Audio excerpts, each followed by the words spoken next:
চাচা, আমি 2 দিন ধরে কিছু খাই না, আমার একটা রুটি কিনে দেবেন? তোকে বাপ মা তোকে রর্ম দিয়ে ছাইড়ে দিয়েছে রাস্তায়, যা ভাগেন দে।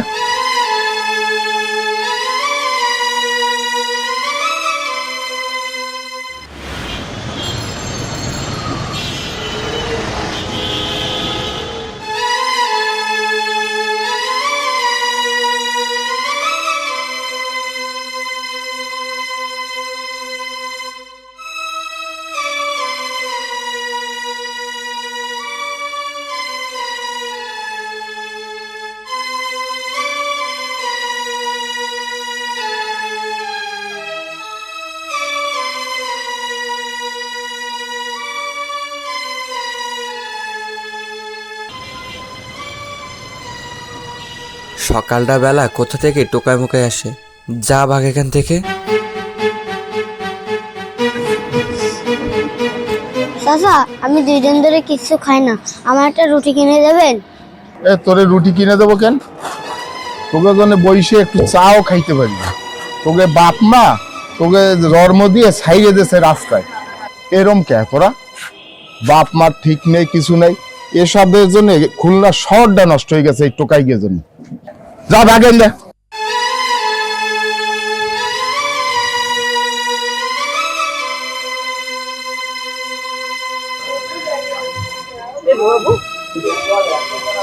আচ্ছা ভাই, আপনি ছোট বাচ্চাটাকে ধাক্কা মারলেন কেন? বাচ্চাটা এসে রুটি চাচ্ছে, তাই এগে জন্ম দিয়ে ছাইড়ে দিচ্ছে রাস্তায়, এগে বাপ মার ঠিকানা নাই, তা কি করব?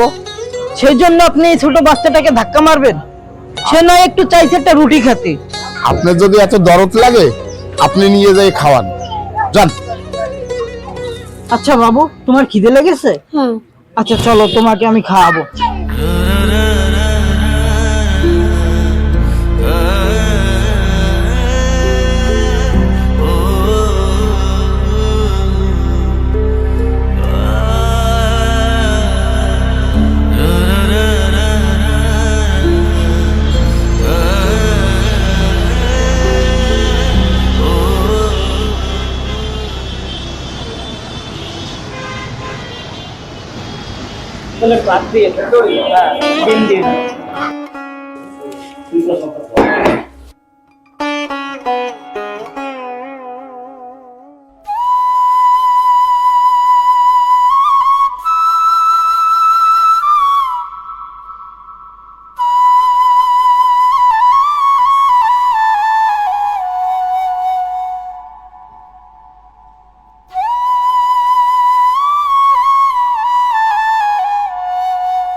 আচ্ছা বাবা, তুমি রাস্তায় রাস্তায় ঘুরে বেড়াচ্ছ কেন?